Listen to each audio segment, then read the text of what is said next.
Seberapa besar biaya yang harus dikeluarkan oleh para tenaga kerja Indonesia yang tinggal di Saudi untuk berangkat berhaji? Dalam video ini saya akan jelaskan kepada Anda.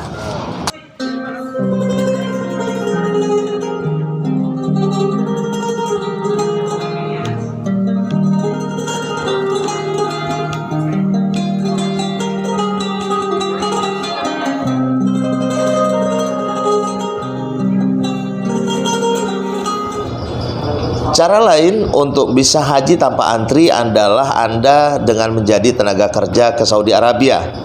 Anda mendaftar pekerjaan di salah satu perusahaan, kemudian Anda membayar dengan beberapa juta rupiah.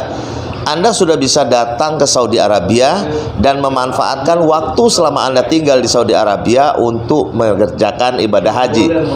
Namun, untuk saat ini, cara haji seperti ini juga menjadi mahal. Sebelumnya, jika kita menjadi tenaga kerja di Saudi Arabia, kita menuju Mekah Al-Mukarramah cukup mengeluarkan biaya transportasi saja. Andai Anda tinggal di Madinah, maka perjalanan Anda menuju Mekah hanya membayar biaya sekitar 100 real.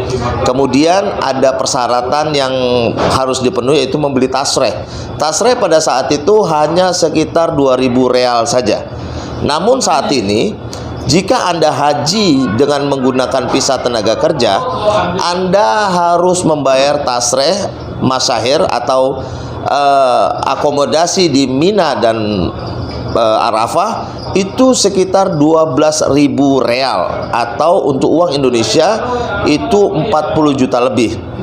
Jadi untuk orang yang tinggal di Saudi Arabia pun saat ini mereka harus membayar mahal untuk berangkat haji, walaupun mereka bermukim di Saudi Arabia.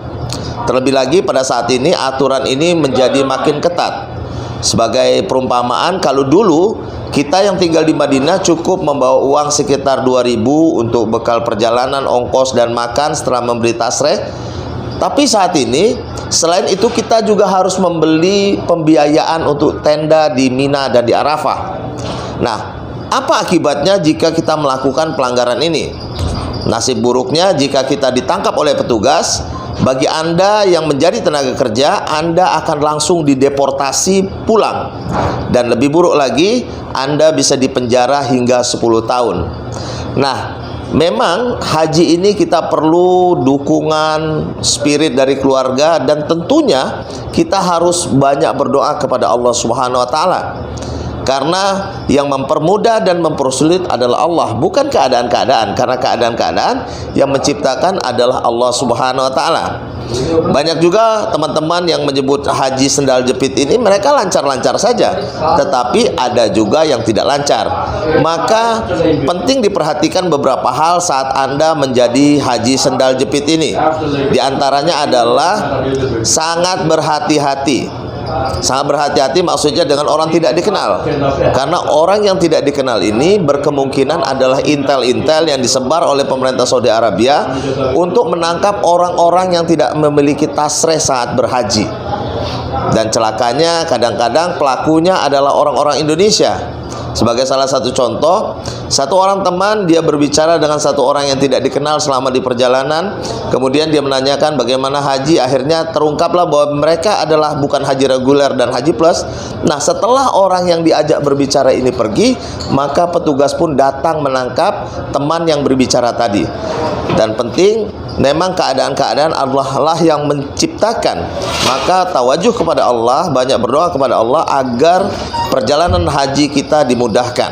Nah, bagi teman-teman yang sudah berada di Saudi Arabia atau yang mau datang, berkomunikasi dengan teman-teman yang lain agar nanti di Arafah dan Minanya tidak timbul masalah dengan petugas. Sebenarnya harusnya sih petugas ini sudahlah diikhlaskan saja, karena tidak ada juga yang dirugikan. Nah, dan yang paling penting, biasanya haji yang menggunakan visa seperti ini, maksudnya orang-orang sudah mendaftar, orang yang sudah tinggal di kota Madinah dan Mekah atau sekitarnya, yang mereka ingin berhaji namun tidak memiliki tasreh, lebih baik teman-teman masuk ke Arafahnya mendekati waktu asar, karena pada waktu asar biasanya penjagaan sudah semakin longgar. Mudah-mudahan informasi tentang haji tanpa antri ini bermanfaat. Lihat semua informasi tentang haji tanpa antri di channel ini. Jangan lupa like, subscribe, dan pencet tanda lonceng. Bagikan video ini kepada teman Anda jika video ini bermanfaat. Dari Madinah Al-Munawwarah, saya doakan semoga Allah SWT memilih Anda untuk datang ke Tanah Suci. Assalamualaikum.